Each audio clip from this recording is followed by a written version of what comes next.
آله وصحبه أجمعين. أما بعد، نتambua uwepo wa meza kuu, wajumbe wa baraza la ulama, shekhe wa mkoa na shekhe mbalimbali.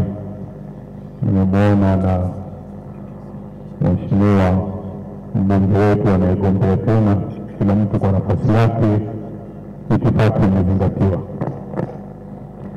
Moja ya masharti ya kusili sala ni kujua kuingia wakati wa sala.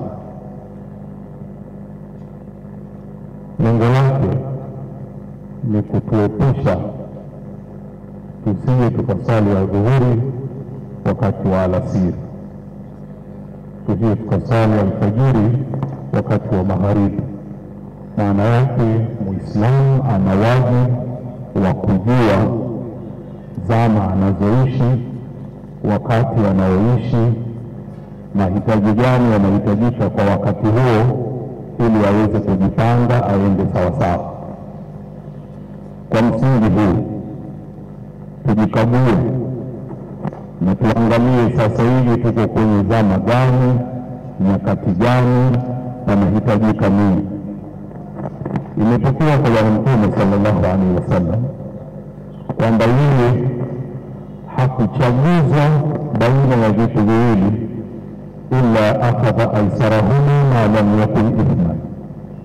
Akiletea vitu viwili achague, anachagua kile kilicho chepesi, chenye faida, chenye manufaa fulani, maadamu sio dhambi.